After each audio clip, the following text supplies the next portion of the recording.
A true waiting season for a Christian woman is also like a school of the spirit, right?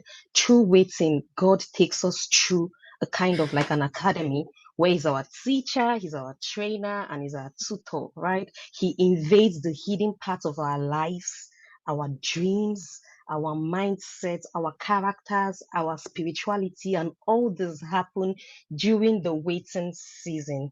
He takes what will not bet the future that he sees for us. It is not like once you wait right, you will enter marriage without flaws. Of course, there will still be flaws, but then once you wait right, you are more yielded, the yielded woman to the Holy Spirit. And in our yielded state, the Holy Spirit has us where he wants us. Our waiting season, it's more like a school of the spirit where God produces Christ in us. And when God does that and works on our hearts, works on our mindsets, works on our character, we begin to become more like Christ. We are yielded to him. And loving your spouse when they are hard to deal with becomes easy for you because you are yielded to the person of the Holy Spirit, who is a person of love. Waiting is a school of the spirit. It is one of the methodologies that God uses to bet godly character in his children. For example, Hannah, God used her waiting for a child to align her desire kingdom agenda.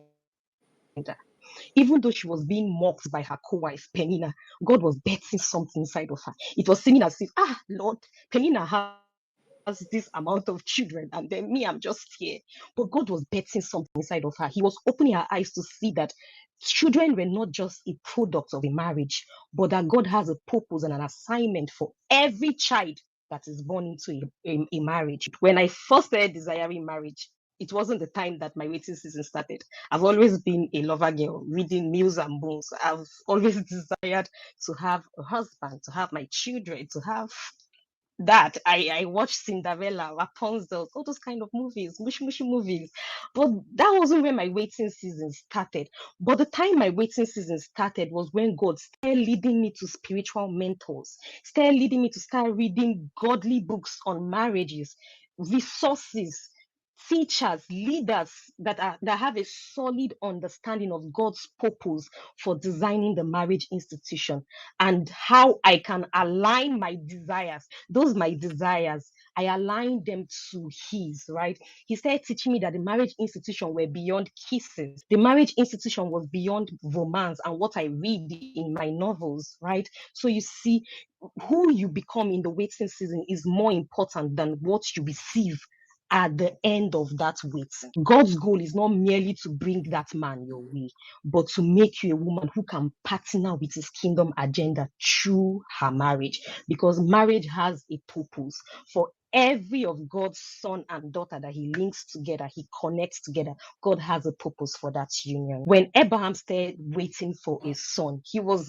basically looking forward to becoming a dad. It wasn't an assignment for him at that time, right? But through the process of his waiting, God made him into the father of nations. Right? In his waiting, Abraham now became an intercessor. Imagine Abraham interceding for Sodom. God was now showing him things he was going to do with nations.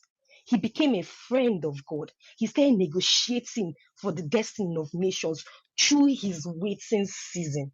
The same with Hannah. God used her waiting for a child to align her desires to his kingdom agenda, even though she was being mocked. So if you wait right as a single woman, you will enter your marriage without regret. And you will even enter better off than when you desired marriage, the first time you desired and you started believing God for marriage.